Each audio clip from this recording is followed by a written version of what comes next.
Today we are going to see processing of n jobs through two machines. Sequencing problems are related with the cost minimization.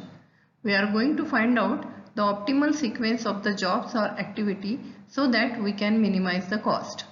Basic terminology used in sequencing problem is number of machines should be known in advance, processing time of each job or activity should be known.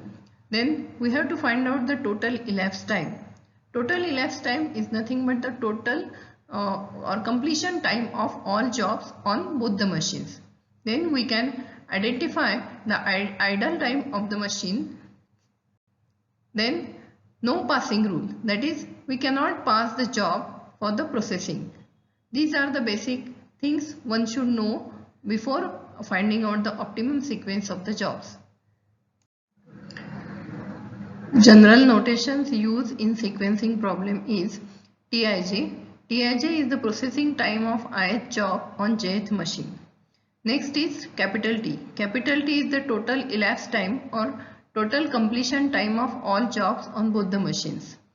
The third one is Ij, that is idle time on machine J from the end of I minus 1th job to start the ith job.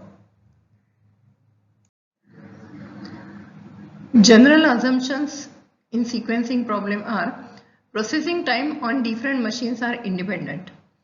Only one job can be processed on a given machine at a time. Third one is time taken by the jobs to move from one machine to another machine is negligible. That is, transportation time is negligible. Next is each job once started for processing must be completed. Machines to be used are of different types. Then all jobs are known and ready for processing. Processing time are given, which is known and cannot be changed. And the last one is order of completion of jobs is independent of sequence of jobs. In two machine sequencing problem, following conditions must be assumed. First is only two machines are involved in processing. Each job is processed in the order AB, that is the job first processed on machine A and then it is sent for processing on machine B. The setup times of machine A and B are independent of the sequence in which they are taken up. Next condition in two machine sequencing problem is that the process storage space is available and in process inventory is too small to consider. That is, we can ignore the in-process inventory. The fifth condition is order of completion of jobs has no significance and the actual or expected processing timings on machine A are denoted by A1, A2, A3 so on up to AN and B1, B2, B3 so on up to Bn are known in advance. Let's see the steps involved in sequencing problem of n jobs processed through two machines. Step 1 is you have to examine the columns of process times on machine A and machine B and then you have to find out the smallest value of processing timings on machine A and machine B, that is denoted by minimum of AI, BI. Second step is if the smallest value falls in column A, then schedule this job first on machine A. If the smallest value falls in column B, then schedule this job last on machine A. If there is a tie, then schedule the one in column A first on machine A and the one in column B last on machine A. If both equal values falls in column A, then select the one with lowest entry in column B first for processing on machine A, and if both equal values falls in column B, then select the one with lowest entry in column A first. Cross out the jobs assigned and continue the process, placing the jobs next to first or next to last till all the jobs are scheduled. Optimal sequence of the jobs for processing on machine A and B is ready now. Let's see the problem of sequencing of 7 jobs on machine A and B. The given table shows the processing time of 7 jobs on machine A and machine B. Let's find out the optimal sequence of the jobs. We observe that smallest value is 1 and it falls in column B.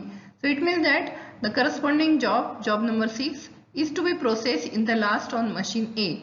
So the optimal sequence for machine A is now you have to place the job 6 on the last.